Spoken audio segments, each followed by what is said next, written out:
Today's episode is brought to you by Greenman Open. In a world of market swings and geopolitical shifts, it's natural to look for investments built on something more foundational.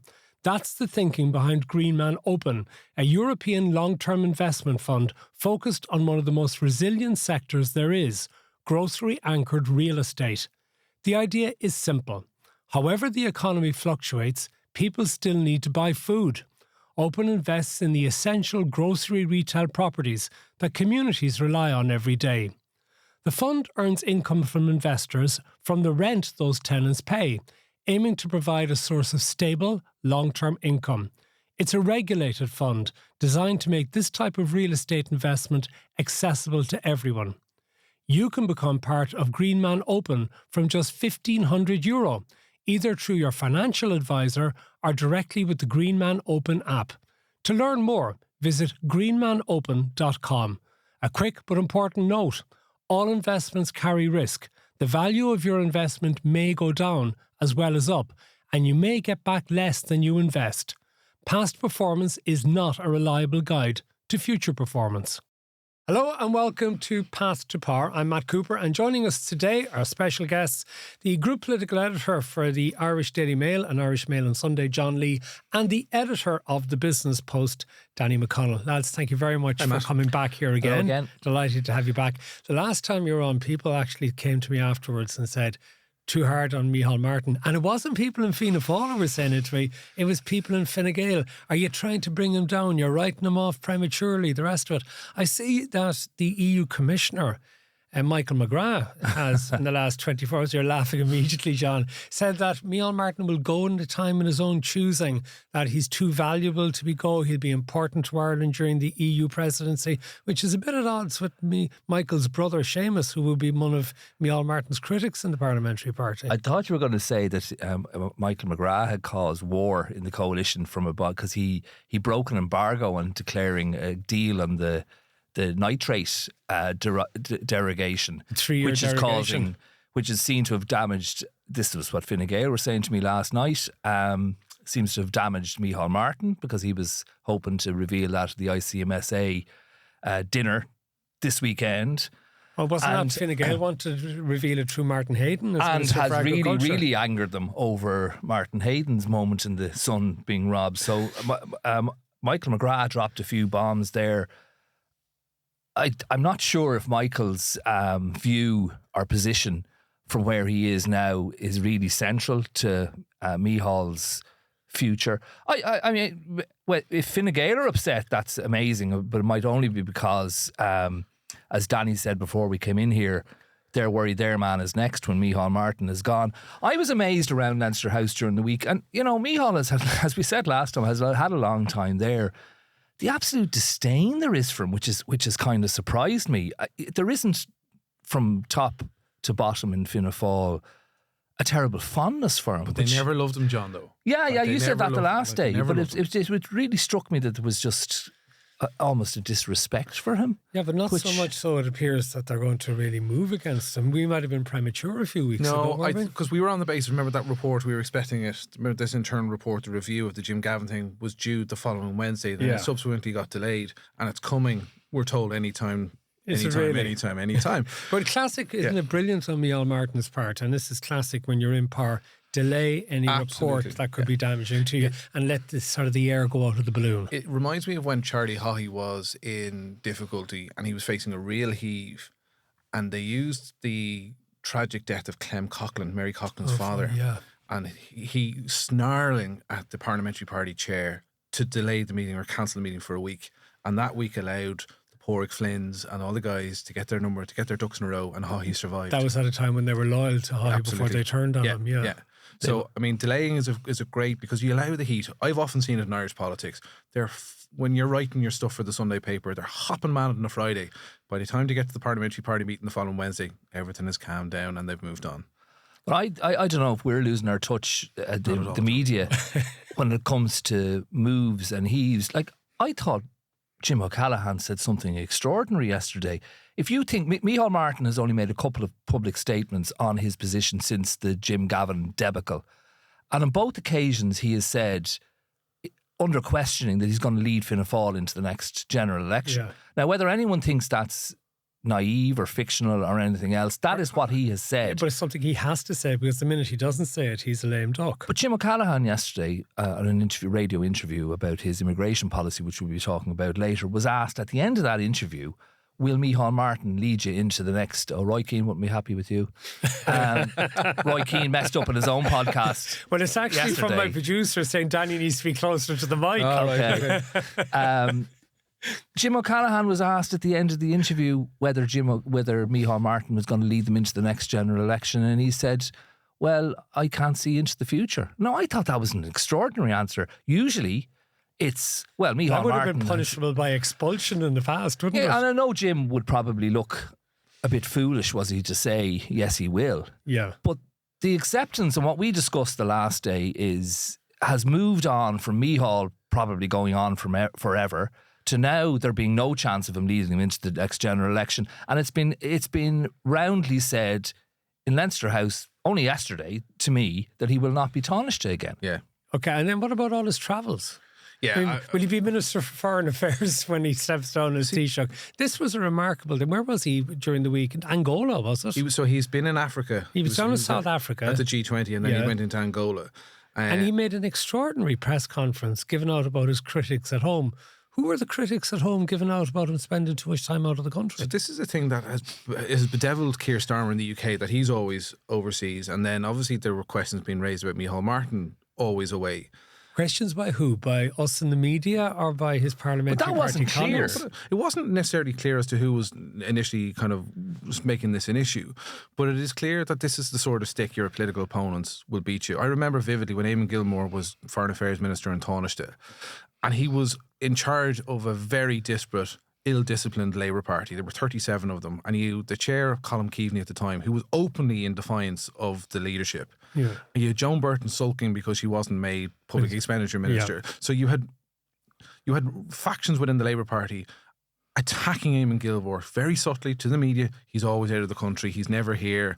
The party's in rag order now because of and Gilmore ultimately paid a massive... They were gone in 2014 at the time of the local elections. Yeah. That tag has bedeviled anyone who's gone into foreign affairs if they're the leader as well. And it was a Which difficulty. one of the reasons where Simon Harris maybe jumped at the opportunity this is what to I go into want to finance. So when this government was formed and Simon Harris was going to become Taoiseach, it was a very deliberate strategy on his part to become Foreign Affairs Minister. He wanted an international stage. Having been the Taoiseach, he didn't want to go somewhere else. That policy clearly didn't work. Going into finance cements him at the heart of the domestic operation at home, and it's a bit to cement his power. And thirdly, it puts all his heir apparents or his challengers, the Jennifer Carroll McNeils, the Peter Burks, whoever else, back in your box there. Everything has to come through me. Now, that's a double-edged sword for Simon Harris. If he does it well, he cements his power.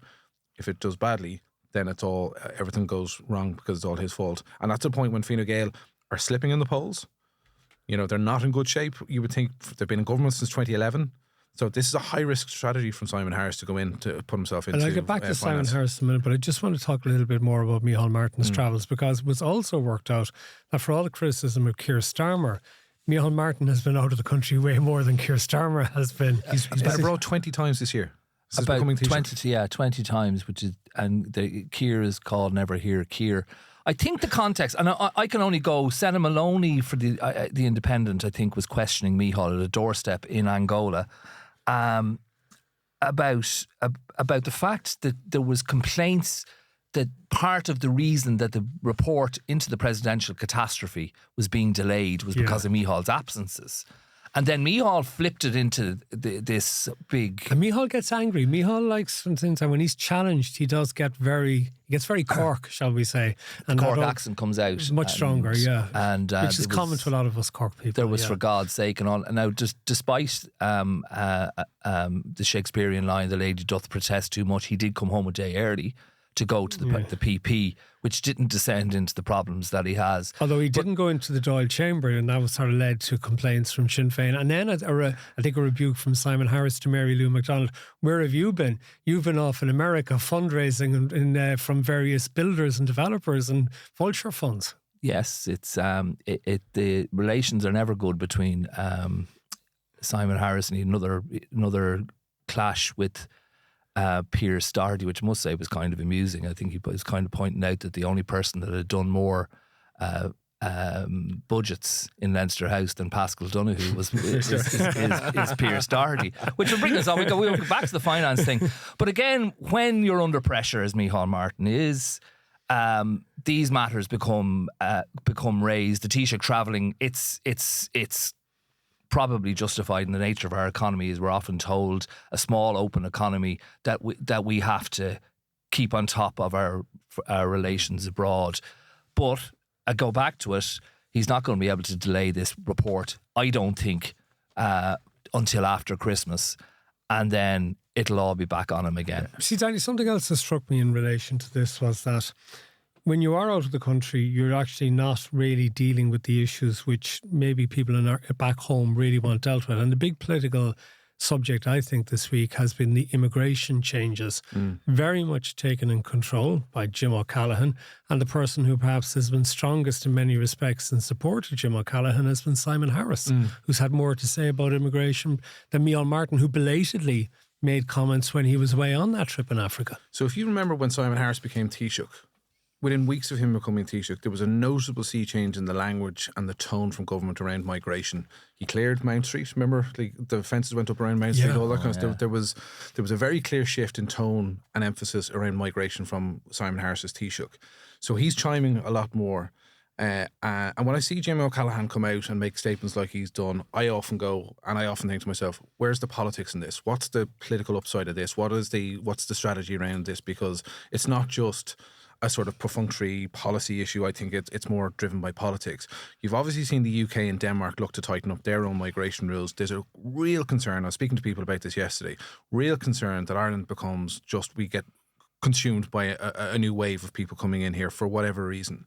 So, and Jim O'Callaghan has been very sharp in his language. If you look at it, we need to reduce the number of people coming in here. He's overtly saying we want to make Ireland less attractive. Yeah, see, there's two elements to the migration, which I want us to focus on. One is the international protection applicants who go into the IPAS centres who are seeking asylum. The second, those who are coming in via work permits. So I want to go into the work permits in detail in a few minutes because I think this is very interesting, and this is where Simon Harris, I think, is actually on a very dicey line in relation to that. But first, on the IPAS centres and the applications, we do have a major problem, potentially because of the changes in the UK legislation. And we used to say in the past, it was like, are people coming to Ireland to use it as a way of going up north and across the Irish Sea into Britain? Now it seems that it's working the other way, that people go into Britain first, if they go over in the boats or whatever, and see it as a stepping stone and come into Ireland. Yeah, sorry, John, you want to go ahead? No, go on. No, it's just, we've been talking about this pull factor. We've heard about about this pull factor, that Ireland is attractive, it is very generous in terms of what you get. You essentially will get accommodation, there's payments, etc. like that. And obviously we've seen that the level of that generosity kind of be reined in since the Ukraine crisis kicked off in earnest. But what we are now, I think, deliberately seeing is this is an official recognition from the state saying we were overwhelmed in 2022, 2023, and we can't continue to be overwhelmed like that. We can't continue to commit the amount of money we're committing to this. And therefore, we are trying, I think the clear strategy from Jim O'Callaghan is that this message will go out. Ireland is not a soft touch. You will not get an easy ride when you come here. So I think there's like I'm an arch pragmatist, so I see there's merit in what Jim O'Callaghan is trying to do because you cannot allow the system to get overwhelmed again. However, there needs to be a nuance in the argument when it comes to migration. I'm making this point in the Business Post on Sunday, and I made it on the when I was standing in for you on the Last Word the other day, Matt. We cannot turn off that tap of migrant workers who we need here to run. But that's separate. That's separate to the IPAS. It is, but I think people are conflating those two issues. They are. Because the two issues went to cabinet at the same time. I'm concerned that there's a conflation of those two issues. And I want to get John. I think you've rightly pointed to something that shows an air of unreality about all of this, because I think most of the measures are extremely, as Danny said, pragmatic and intelligent. I think they just make sense in many ways. And I suspect will be politically popular. There's a very limited backlash. But when it comes to politics, I spent a day yesterday in Leinster House asking about this Northern Irish issue, which under Helen McEntee was around 70%, they said, of our they used to be called refugees or international protection applicants, were coming over the border from Northern Ireland. Now it's 87%. I have my own sources who say it's over 90%. Now, when I ask what are we proposing to do about this? Because we can't close the border. Yeah. And if you remember during COVID, I remember writing stories at the time that the restrictions were looser in Northern Ireland. And I was consistently asking, what exactly can we do about that? Yeah. And Jim O'Callaghan is far more ideological than people realise. I think I mentioned the last day, he's done a few of the, over the summer, the commemorations for in the War of Independence heroes. There is a feeling that he would perhaps be more inclined to go into coalition with Sinn Féin than Micheál Martin would be. Is he going to be the Minister for Justice who brings back checks on the border of Northern Ireland? But I can't see a viable immigration strategy that doesn't deal with that. I believe border. It's under consideration. From what I've heard, they have thought about this. That's a big political move, and that'll make so many people absolutely irate. There are checks, I'm told, on the Belfast train line and on the buses, which would be more inclined to be used by people coming across the border because they don't have cars. But that's a big Rubicon to cross, which is border checks on the island of Ireland. Very interesting quote from Jim O'Callaghan the other day. I'm committed to ensuring that Ireland is not viewed more favourably than the UK by those seeking asylum. That's a clear signal of intent that those will not get an easier soft touch here. So, but again, this raises profound issues around the common travel area, because that has come under significant pressure post-Brexit anyway. The operation of the common travel area has come under significant pressure.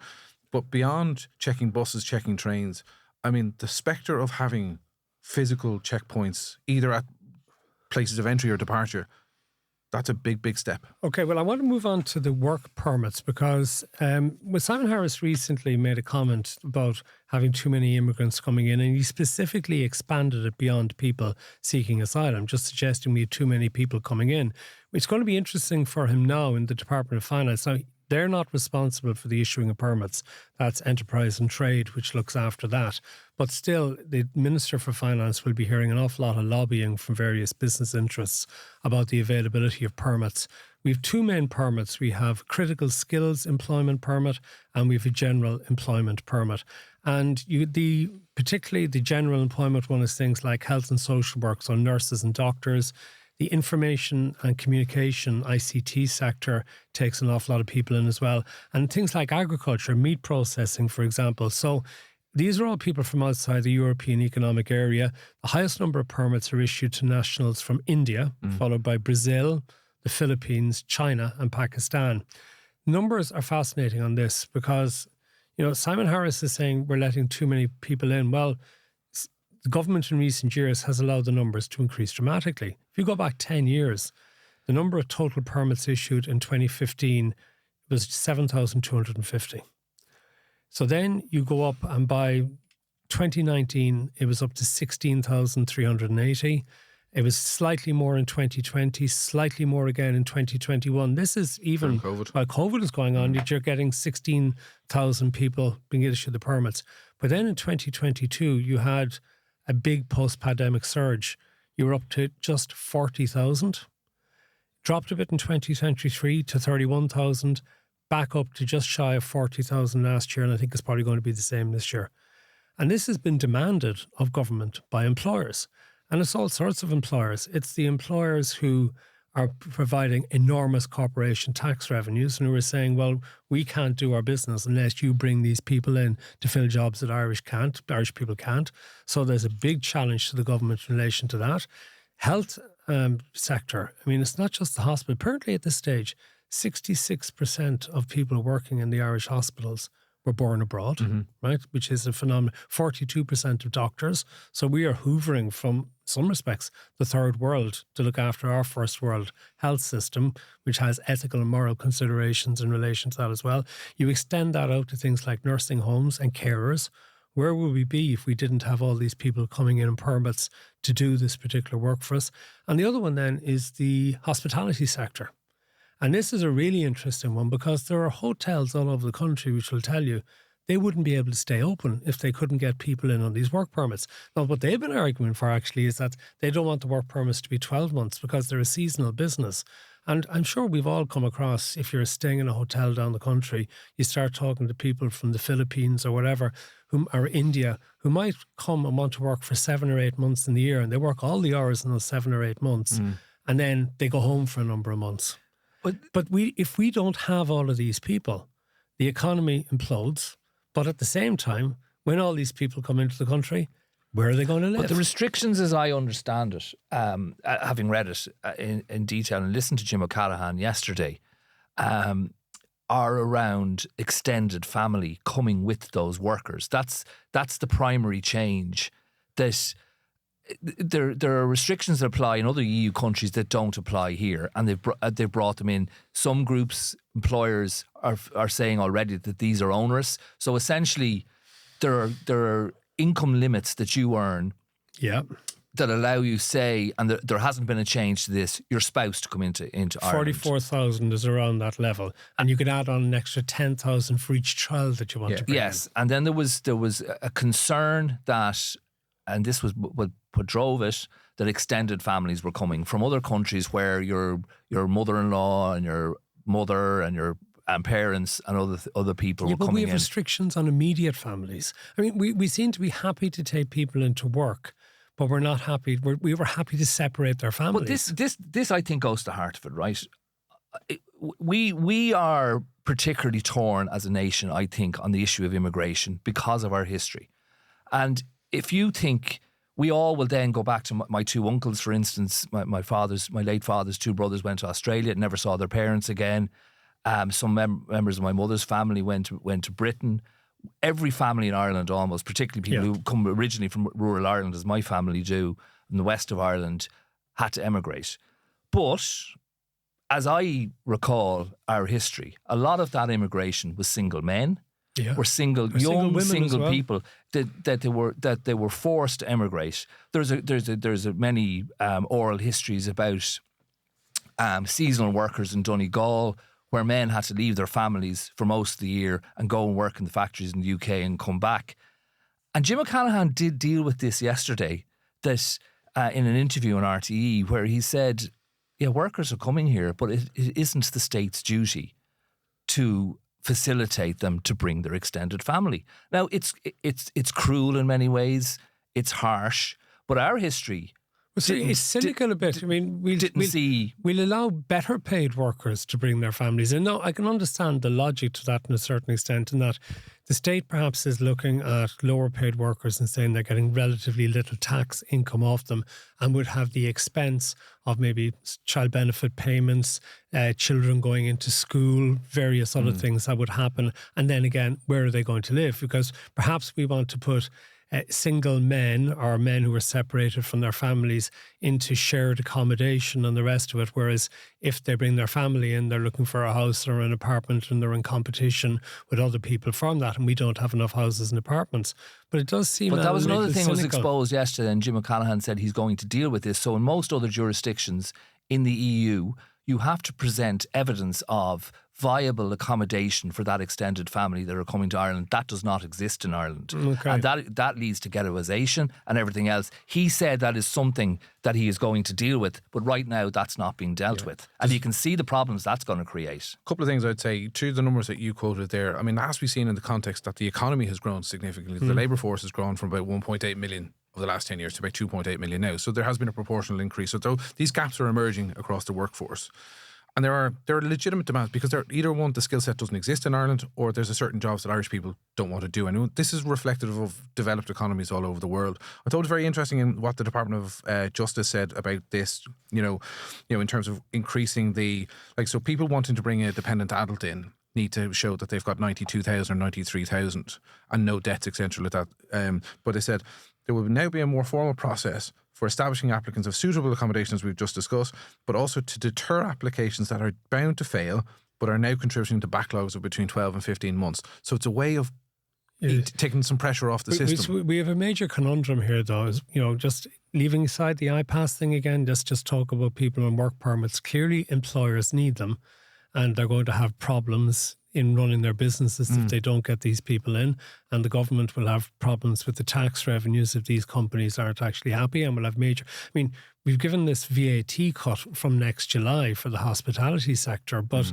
the hospitality sector says it cannot provide the services if it doesn't actually have these people But surely it coming makes to work sense, for though, them. surely it makes sense, Matt, to try and recalibrate the system that allows those businesses get the permits that they need in, and we kind of try and stop the backlog. But the conundrum goes on further because, again, the housing becomes an issue for all these people. But then if we go forward, we already heard a couple of weeks ago that we're going to need 8,000 workers for the MetroLink if the thing ever gets going to being built.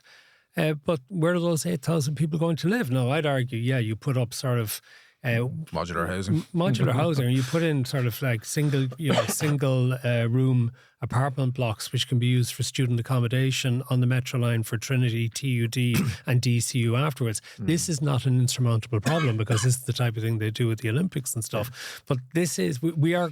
If we're going to put in all the infrastructure if we want, if we're going to have the health services we want, and if we want to maintain the tax revenues to pay for everything, we're going to have to keep taking people in. I was talking to somebody who isn't close to the development of the Metro, right? Yeah. And he says what they've done and what they've seen done in other places where big infrastructure projects like this are built, they do it in the mining communities in Australia. They establish camps. Yeah. Villages. But they use containers, essentially, which they kit out for accommodation units, which are perfectly acceptable. They're livable. They have services. They put gyms in. They put other facilities so people can live quite comfortably there for that short space of time. It's not permanent accommodation. Yeah. They can move it. So if you start in Balbriggan or Swords, you can move that camp inwards. But that's not beyond. That's not beyond the realms of possibility. We can get this done. We'll take a break and...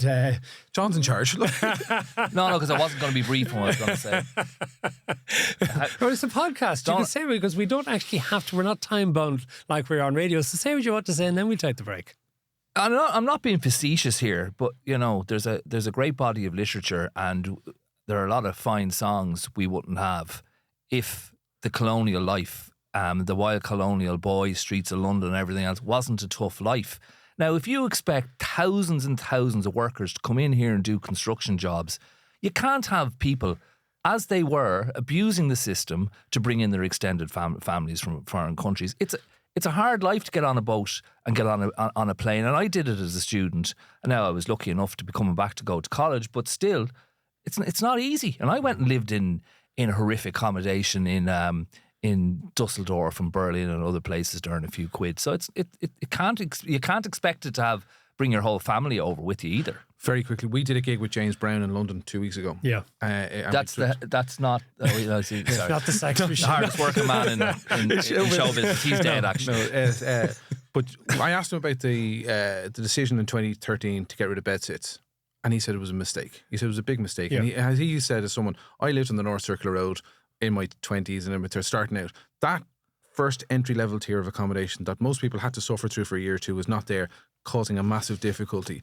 But it just goes to show that is perfection becoming the enemy of the good? Okay. And that's, I think, where we are at. We need to take one break, and we've lots to talk about when we come back. Verona Murphy, Gerry Hutch, new name for Dublin Airport. They're just some of the things I want to talk about with John Lee, Danny McConnell after this. While headlines focus on short-term market movements, some investments are built for the long haul. Greenman Open is a European long-term investment fund that takes a decades-long view, investing in a portfolio of grocery-anchored real estate across Europe. It's an investment in the steady, recurring need for food, in the supermarkets and everyday need shops that perform consistently, even in challenging economic times. Open aims to offer investors a way to access this stability through a single regulated fund. Learn more at greenmanopen.com. A quick but important note: all investments carry risk. The value of your investment may go down as well as up, and you may get back less than you invest. Past performance is not a reliable guide to future performance. Welcome back to Path to Power. And actually, we've just been talking about MetroLink as well. Will this thing ever get built? I mean, now we have, on the very last day of the appeals being allowed, after about 3 years of consultation and discussion, a group of residents down in Dartmouth Square in Ranelagh in Dublin 6 has decided they want to block this. My view on this is that can they not just start building up the other end of it and let this argument go on? And if the government loses, then, okay, they can finish the line at Stephen's Green rather than moving on out another stop out to Charlemont. But rather than letting this damn thing stop everything happening for 2 years, just get on with building it from the other side, because it won't be too difficult if there was a successful legal challenge against Charlemont to get the terminus at Stephen's Green. And the original plan was to have it at Stephen's Green. This drives me nuts. And this, and there's a part of me, again, because I was on the radio and we did this on Tuesday, and it seemed to me that they were trying to get in before this new infrastructure plan, which will grant emergency powers to protect mega structures. That's going to Cabinet next week. And were they trying to get their opposition in before that comes into fruition? Like, mega projects like this should not be subject to normal rules. These are exceptional incidents of national growth. This is as Sean Sweeney, the head of the Metro project, said, will be like open heart surgery for the country. It will create a strain on the entire country when it's being built. But once it's built, the whole country will benefit from it. This is not like minor local issues are important and people within the Constitution have a right, but the common good argument needs to take priority here. Now, I speak and I declare my interest. The Metro will go down the bottom of my road in Glasnevin. There hopefully will be a stop close near to me, but it's going to cause an absolute disaster for us because it goes right up in the route where I bring my kids to school every day. It's going to be a nightmare, but I think it's worth it. I think the people of Glasnevin and all the way up to the Swords where John lives will be the beneficiaries of this once it's done. We have to get this notion away that these local objections can stop mega projects like this. They're called mega projects for a reason. They need to be able to proceed. Well, we won't go into the whole common good because the last day we were on, Danny, we spoke about that, so people can go back and Spotify or Apple Podcasts and listen to that. But that's the major. There's no point in going back over all that again because you, as you've reminded us, that is the issue that Jim O'Callaghan has also referred to in speeches. The common good.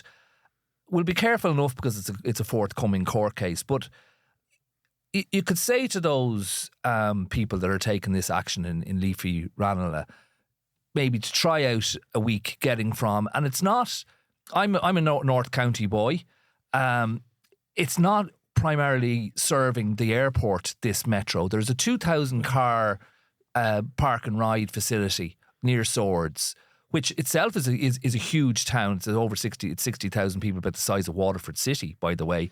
But if you try and get into town from Lusk, Balbriggan, Ballybockle, the Knoll, try it someday. It's not, as was said in the past, it's not an easy trek.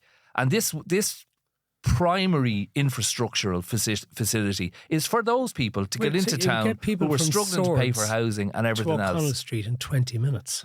That's what it would do. 20 Absolutely. minutes, which is transformative. No. Could you walk from Dartmouth Square to the centre of the city in 20 minutes? I bet you could. 10.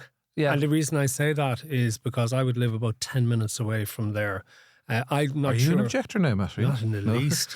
Because but one thing that's actually, what has been overlooked to a certain extent in this is an awful lot of the work has already been done because that was the old Irish Nationwide Building Society headquarters. Before it, Carroll's cigarette company was there, and the building was completely revamped and extended in recent years by Hines, giant American property investor.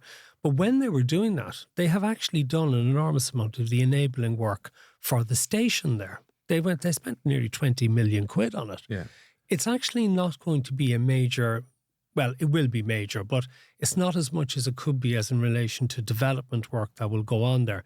Where I do have a degree of sympathy for the residents is, and this goes back to your point about Swords, at the far end in Swords, there will be park and ride for about 2,000 cars, which probably won't be enough. You need more. And this is a major problem we have at a lot of our train stations and public transport at present, is that we don't have enough park and ride facilities near them. So, for example, I know people in Cork now who want to use the Cork to Dublin train, but if you don't park your car in Kent Station before 6 o'clock in the morning, you ain't getting a parking spot. You have to find somewhere else to park the car and then go to the train station. So people living on the north side of Cork go to Mallow. Right? They drive to Mallow and park the car if they want to go to Dublin. So you have what's happening in Dartmouth Square. You are going to have no car parking spaces anywhere in the area. So everyone's going to have to decant out of there. Where do they go? What buses are they going to get?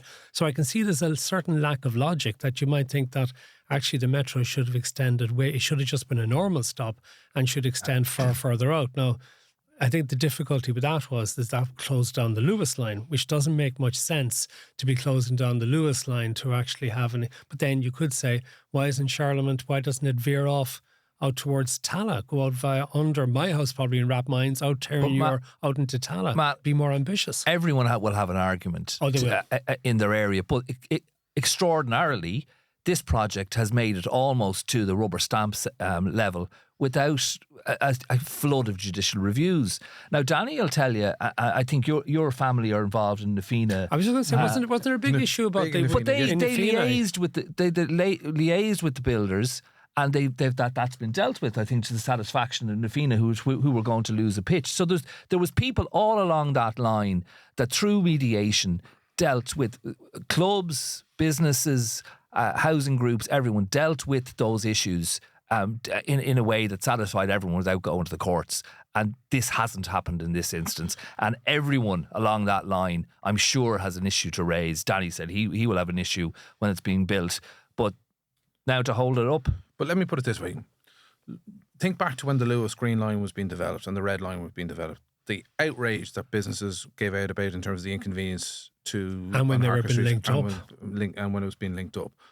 Like, who's complaining about the Lewis now? Who would not want the Lewis in situ now? Yeah. It's the argument that is made by people like Sean Sweeney and others. Like, infrastructure is difficult, it's painful, and it's really, really disruptive. But the minute it's built, it's worth every penny you spend on it, and the transformative impact it has on a society is untold. Look at Dublin Port Tunnel. It went way over budget, but who would not want Dublin Port Tunnel there now? I mean, it'd be banjacks. Well, of course we would. It's rarely as bad as they say. I remember that I was at the Herald, working for the Herald nearly 30 years ago, I think, and I was sent out. There was residents near where I lived at the time, on the Broadmeadow Estuary in Malahide, which was... it's a very important place for wintering birds, and I enjoy watching them almost every morning. There was a flyover being built over that, and there was a massive hold-up to the whole Belfast Dublin motorway because of this flyover. And it has actually now contributed to providing shelter for those wintering birds since. And that was one small issue that I remember covering from the Herald, and I remember thinking as a kid journalist going, this is mad.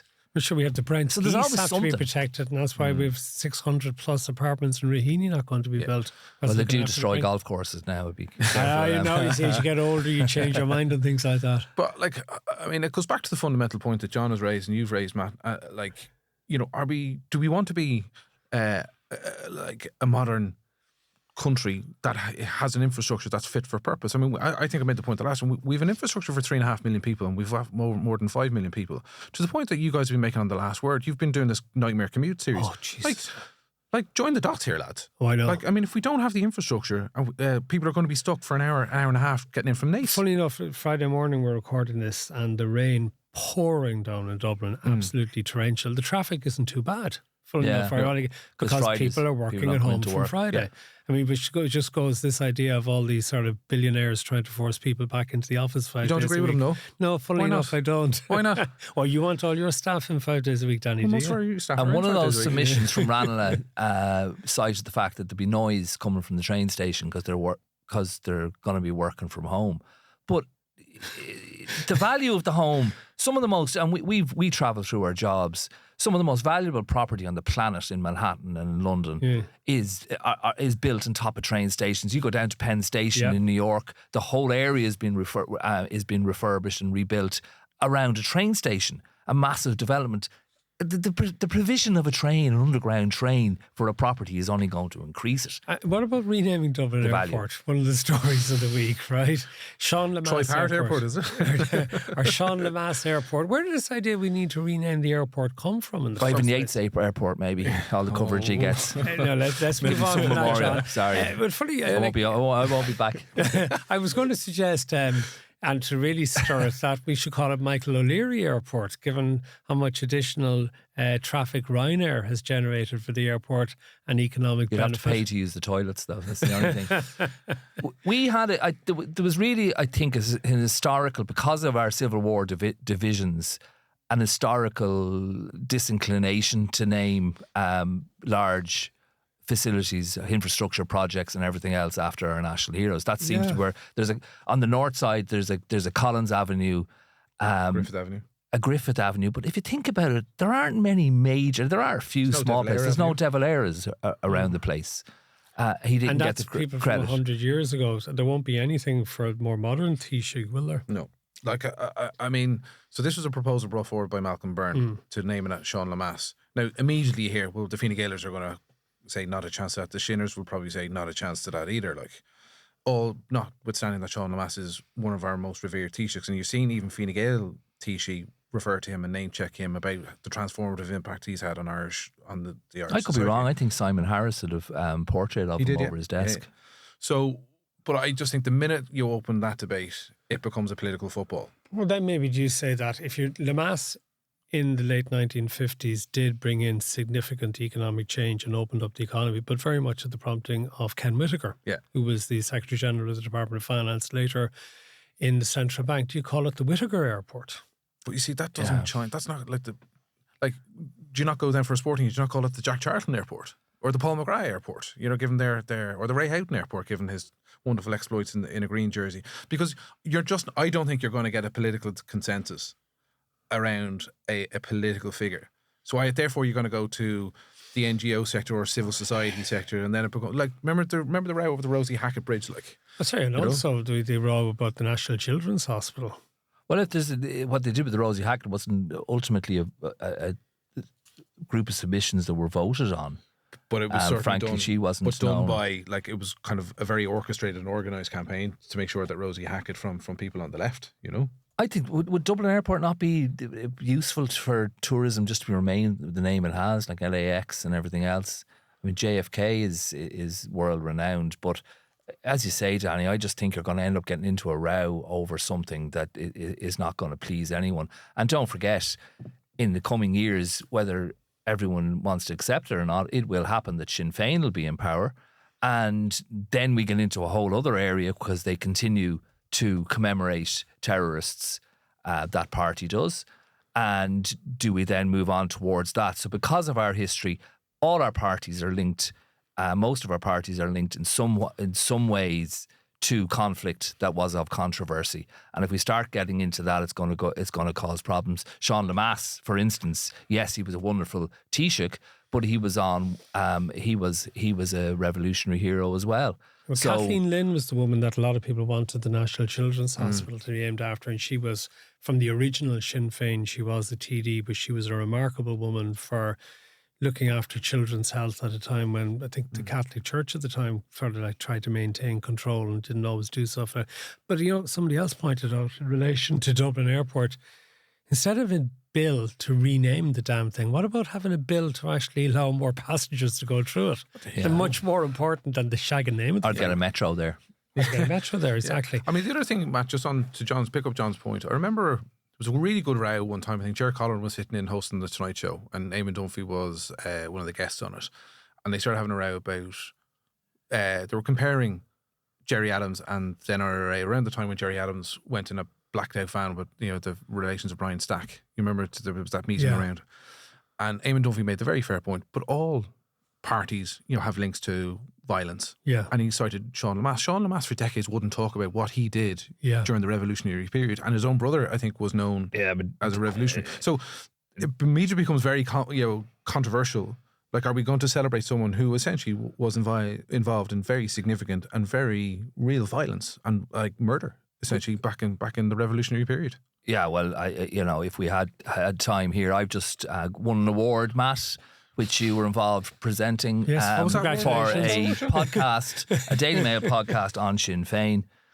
And just to that argument Danny makes, Bertie Ahern is in that podcast, and Bertie has many critics out there, but he can bring a very complex issue in wonderful homely language to be dealt with. And typical Bertie, he kind of blamed it on his father. But Bertie Ahern's father was a member of the old IRA. This has always stayed with me as a brilliant explanation for the difference between Sean Lemass and pick anyone, Bobby Sands, for instance, who was, of course, a terrorist. He said his father was in the old IRA. And sometimes when he would hear on the radio a report of a member of the British security forces being attacked by the IRA, he would stay quiet, was how Bertie would put it. But if there was a civilian attack in Northern Ireland, which went on, attacks on civilians for over 30 years, his father would be appalled. And he said the difference he could not understand how people who were fighting for Ireland, as they said, revolutionaries will put a bomb in a coffee shop under a bunch of people having a cup of coffee. Now, Sean Lemass and his comrades never got involved in that. The revolutionary period in Ireland in the early part of the 20th century was about 2.5 years long. There weren't overt bombings of civilians. And what the IRA did here over 30 years is and we hadn't expected to get into this conversation, was a completely different, condemnable campaign that no one should ever commemorate. And the current Sinn Féin have continued to commemorate those people in Northern Ireland, and it is not right. Okay, just a couple of things to finish up. Actually, while we're on Sinn Féin, Danny, what did you make of the Sinn Féin photo call that Verona Murphy, the Ceann Comhairle, attended, saying she's not endorsing their bill in relation to, I think it was domestic violence? Mm-hmm. Well, how could she not be when all the Sinn Féin TDs were holding big photographs of the bill? Yeah, I think it's a lack of judgment. I think Verona Murphy's credibility here is in question. I mean, if it was no matter how well intentioned she is, I mean, it's just not appropriate. Support the issue, absolutely. But if, as Ceann Comhairle, you cannot be seen in any way to be in any way partisan. Like, it's often the charge that the Ceann Comhairle is in the pocket of the government. You know what I mean? Because they have to use their casting vote to vote through. You know what I mean? They're essentially an agent of the government sometimes. And Ceann Comhairle, oftentimes when they go to be elected, they say, I will be the defender of backbenchers across the political divide, not just government side and opposition. If Verona Murphy's radar was up, she would have insisted, where's Ivana Bacik? Where's Holly Kearns? Where are the other members of the opposition? You make it a pan kind of opposition or pan, you make it a kind of a pan political issue. She opened herself to ridicule, justifiably so, because she is, without question, aligning herself with Sinn Féin. That's the cause and effect of what that photograph is. I thought she had, Verona Murphy had improved her performance brilliantly since the Dáil speaking row, which, let us not forget, really was her fault, I felt. That no one could. She was treated appallingly by people inside. But no one could, absolutely, but no one could understand why at the moment that row began, she didn't force it to a vote. Ultimately, she did that, and that was how it was settled. The issue was put to a vote. The government have a majority in the Dáil, and she didn't push it on. That was inexperience. A lot of people felt. She has done a brilliant job since. I was in the Dáil watching her the other day, and she's very commanding. She's not letting people run away with themselves on the government benches on speaking time and everything else. But her problem now is this morning Regina Doherty, a former government chief whip, has come out and severely criticised her. I wonder, could it get out of hand for her now? But there's a certain degree of inside baseball about this as well. I wonder how much the general public actually cares in relation to that. One last thing I want to bring up, and with Pascal Donoghue gone, the by-election in Dublin Central, and Gerry Hutch, the monk, who came close to winning a seat in the general election 12 months ago, appears to be on manoeuvres. Mm-hmm. He appears to be preparing. Should the government quickly call the by-election to sort of stymie him in building up any momentum over the next number of months, rather than waiting 5 or 6 months? I have to declare my interest because I live in Dublin Central. Okay. So this is my area. And you'll be voting for Gerry Hutch, is it? I will never disclose who I vote for, who I don't vote for, man. But I think, like, the reality is this is a Fine Gael seat that's going to be lost to Fine Gael. There's not a chance that Fine Gael will hold that seat. Even if they run the Lord Mayor Ray McAdam is a very decent guy. He has eked out a vote in the heart of the inner city where Fine Gael should not get a single vote. He's done really well to cement himself as a councillor. I think he will hold a seat in the general election. A by-election is a very different thing. Yeah. You need to get 50% plus one to win the seat. You know, this is where it plays into the likes of Sinn Féin, Janice Boylan, who's Mary Lou's kind of heir apparent or kind of comrade in arms. Even though they've had their differences along the way as well. But she would be seen as in pole position there. Not a chance the Labour Party could win a second seat here. No. There's not a chance that, you know, we just talked that Claire Daly would come back in again. She had a disastrous run out the last term round. Not going to happen. The Monk is going to be fascinating. Sorry, but Malachy Steenson, I mean, agitator down the East Wall. Again, he might garner a larger vote than he has done previously. I just don't see him getting enough. It's all about that critical mass of votes getting over that threshold. This is where I think the Monk can cause it. If he may not win, he may not get sufficient vote, but his votes could be sufficiently to stymie another party getting in. But like, this is where, and this brings it into the whole strategy. You left try to unite behind a single candidate to try and, you know, to kind of get that critical mass? I don't see it. You know, I just don't see it. But it's but I think if the Monk stands, it has this great disruptor factor to it. But again, he almost won a seat, the last seat in a four-seater. Will he get that critical mass? But isn't it extraordinary to think about it? You know, Bertie Ahern couldn't run in the presidential election because of the financial issues of the past. And we're going to have this guy who has a shot at winning the seat, who has Criminal Assets Bureau judgments against him. Yes, he successfully defended in a murder trial. Isn't it quite extraordinary what I would say about the level of disaffection within that constituency if Gerry Hutch was to be able to win this by-election?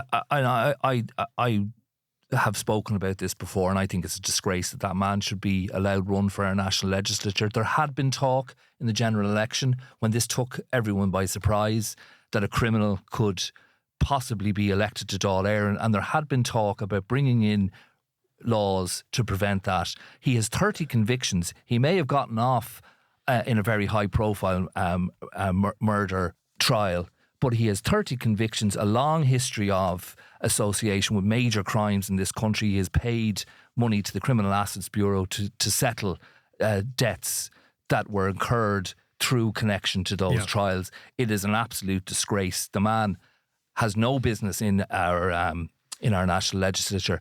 And the only exposure I got at length to him was another podcast. Nicola Tallant, if you remember, did a couple of programmes, herself and Niall Dolland, where they interviewed Hutch. And it was like, there was a bit of fun at the start where he described being almost killed in Lanzarote, and there was discussion of his criminal past. But there was nothing there. As it progressed, it was just... Yes, he gets treated like a Robin Hood type figure. I'm going in there and I'm going to sort things out. And there was like, need I say this? There is no political philosophy there. There is no proposal about what he's going to do for the benighted people of Dublin Central. But it'll be the ultimate protest vote. And the big thing is... that constituency previously, maybe there was a protest vote around Tony Gregory, for example. But the late Tony Gregory had a political philosophy, and it was a genuinely committed, sincere socialist. I worked closely with Tony Gregory, and he was a wonderful, wonderful public rep. Yeah. And he did great things for that constituency. And a lot of the building and the revival of that constituency, which is revived from my childhood in the 80s. I used to walk up to school in Belvedere College across rubble from Connolly Station in the 80s. That constituency, through work from Bertie Ahern, through work from the brilliant public representative Tony Gregory, was rebuilt. Is Gerry Hutch going to involve himself in any of that? No. But the point I would make is, like, the problems of Dublin Central are visceral. You look at the state of O'Connell Street, as our main thoroughfare, it's a disgrace. You look at the street, you go 2 streets on either side of O'Connell Street, they're in rag order. Yep. It's a kip. The rubbish is all over. But also remember, it has the highest concentration of emergency accommodation of anywhere in the country. It is a dumping ground. Yeah. And one of the principal problems, I mean, I worked the beat in, I lived in the North Inner City. I worked the beat for the Herald for years in the Indo. And I worked in the Indo, Middle Abbey Street in the 90s, The biggest problem then and now were drugs. Yeah. And drugs are a major issue. Gerry Hutch has no involvement, I'm aware of, in the distribution of drugs. I want to make that clear. But criminals distribute drugs in the North Inner City and have ruined that generations of people in the North Inner City. And until I see proposals from someone like him on how they're going to deal with that, then he has absolutely no business standing for. But what does it say for our national But legislature? to your point, what does it say that he could garner such a vote? Like the fact that he came within a whisker of getting elected the last one, what does that actually say? You know what I mean? Lads, it's been great having you. Thank you Thanks, very Matt. much again. Danny McConnell, editor of the Business Post, and John Lee, group political editor for the Daily Mail and our Irish Daily Mail and Irish Mail on Sunday. Dan O'Brien is with us for the other podcast, the subscription edition. Of course, just remind you, 2 subscription editions. Marion McKeown's is available every Wednesday evening, talking about America. And we had great fun talking about lots of things from America in the current edition that's available. But we will be talking to Dan O'Brien in Sunday's edition about the defence of the country. And, you know, it was an incredible piece in the Financial Times this week outlining how defenceless Ireland is in relation to Russian ships and drones and various things like that. We're also going to be talking about the declining birth rate, and we'll talk about IFAC's criticism of government budgetary policy and other issues. That's all with Dan O'Brien in the subscription edition, which we hope you enjoy as well. Big thanks to Aidan and Tom for looking after the production. So until the next time, from me, Matt Cooper, thank you very much for being with us.